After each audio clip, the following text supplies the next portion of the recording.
Tommy Parker was the runt of St. Agnes's orphanage. I fell in love with him instantly. While the other children played tag, Tommy kept to himself and drew. Usually that meant sketching 10-legged monsters or aliens from a distant galaxy. But occasionally Tommy would use his broken crayons to draw the people he loved the most. Thank you, Tommy. I absolutely adore it. Tommy drew a picture of us holding hands and smiling the day I adopted him, and I immediately hung it up on the refrigerator. Tommy was shy. He didn't say much, except for please and thank you, but he always wore the brightest smile. The orphanage had very little info on his background, but I knew that he would open up eventually. With a bit of patience and a healthy helping of kindness, I was certain that Tommy would embrace me as his new mom. It wasn't long before Tommy became attached to me, maybe even too attached. A child should love their mother after all, but his behavior seemed a bit odd. For instance, Tommy started picking my outfits for me.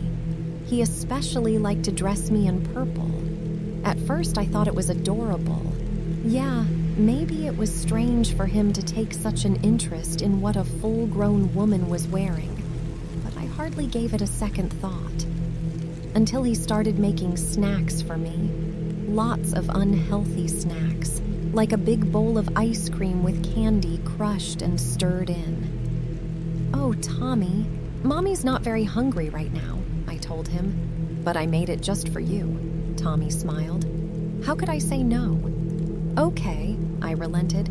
Just a few bites. Thank you, Tommy said, and then added, we need to put some weight on you. When I asked him what he meant by that, Tommy returned to his old shy self, saying he didn't know why he said it. He clammed up, and I could barely get him to say another word for the rest of the night. All of that I could have ignored. But then one night I woke up and Tommy was kneeling over me with a pair of scissors in his hands. He managed to give me half a bob before I woke up.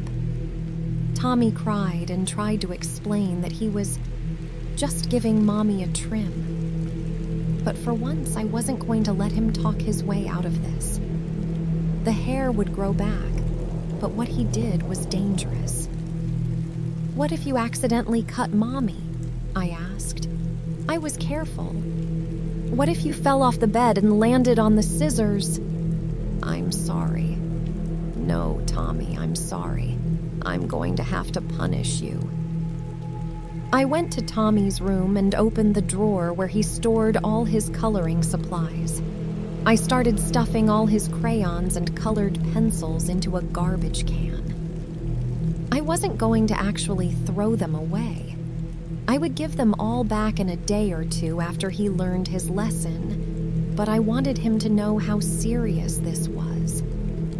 As I was stuffing the garbage can, I pulled out a drawing. On it was a round woman with short-cut hair and a purple sweater. Tommy, I said, getting down on one knee. Who is this? That's my mommy. This is a drawing of me? I asked. No, Tommy said. My real mommy. Suddenly, I realized what Tommy had been doing. Tommy, are you trying to make me look like your mother? She said it would be easier if I did, Tommy whispered. What would be easier? For her to come back. Who? My mom. I didn't know much about Tommy's background, but there was one thing I knew for certain. His mother was dead. Tommy, I said, trying to be gentle, your mom passed away.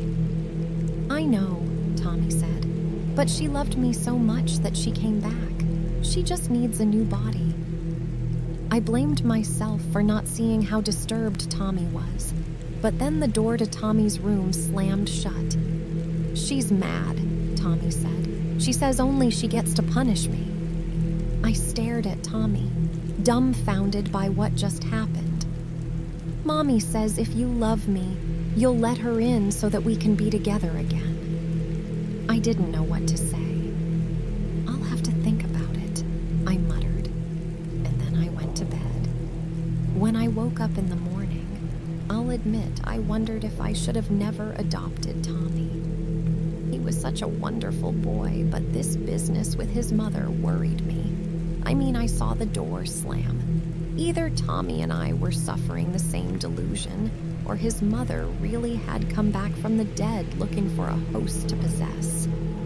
I thought long and hard about how I would proceed, but in the end, I realized there was only one path forward, even if it pained me to do so. Tommy, will you come to the basement with me? Okay, Tommy said with a smile. I talked as I walked down the stairs with Tommy. I want to apologize to you, Tommy. I never meant to replace your old mommy. Is she still trying to come back? Tommy nodded. She's getting impatient. I think I found a way for all of us to get what we want. I flicked on the lights, and in the middle of the basement floor was a cage. Inside the cage was a pudgy woman, bound and gagged, with short-cut hair and a purple sweater. It took some time to find someone who looked exactly like your mother, but I think I found the perfect candidate for her to possess. I smiled and tousled Tommy's hair. All I ask is that your mom gives me a chance at letting us raise you together. Do you think she'd be okay with that? Tommy smiled. She says yes,